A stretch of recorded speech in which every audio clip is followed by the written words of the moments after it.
Alright, here we go. This is the 2015 Physics 1 FRQ question number 1. I'm going to assume that you have this in front of you, so I'm not going to read it in too much detail. So we have these two blocks here, M2, M1, connected by a string. And the first thing we want to do is figure out the free body diagram on each of these two.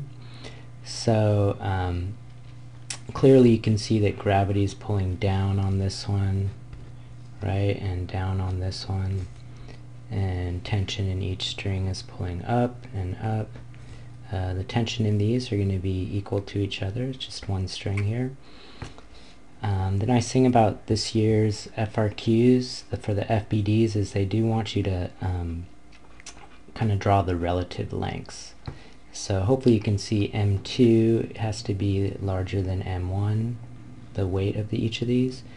And then the tension in this, because it's going to accelerate down this way, the tension in this needs to be less than the weight coming down.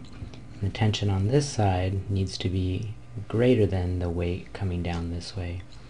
So the way I would draw this is I would go 1, 2, 3 down this way. You can write this FG sub 2. Coming up, I would draw 2 and just simply call that the tension.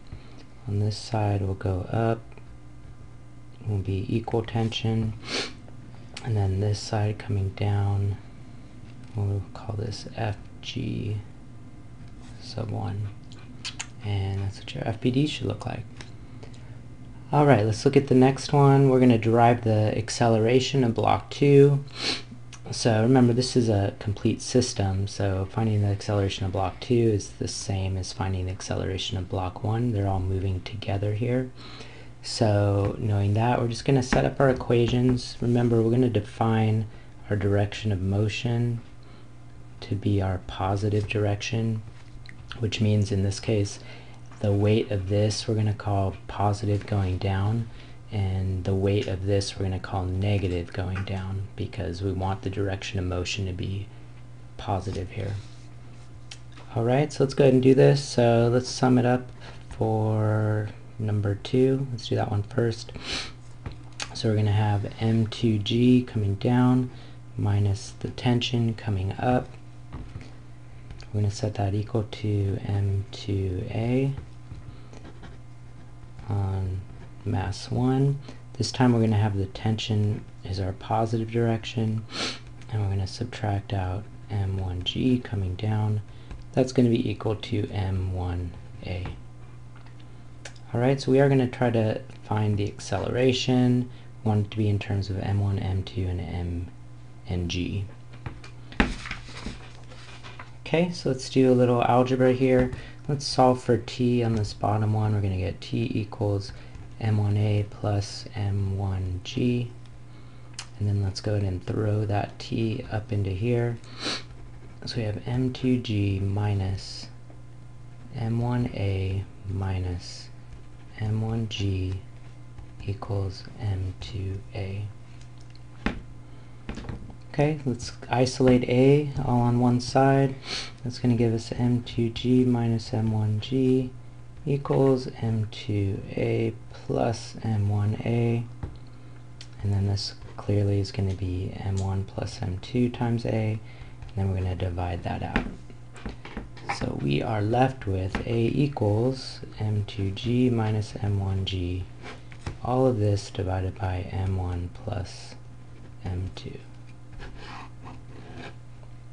Derivation of a. Now you could do this all as one system, but they typically prefer you on the FRQs to kind of do it step by step. Question 3. Or part C, I should say. Okay, so we changed the system a little bit. We added a mass here, right?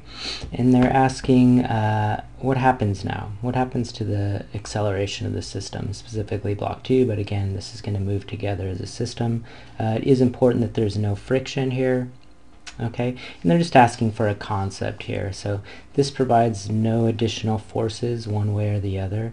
So with that being said, basically it increases the mass of the system. So we would say, all right, acceleration is going to decreases, right? Because, well, we know that F net equals mass times acceleration, or acceleration is F net over m. And since this would be the total mass of our system here, so since total mass increases,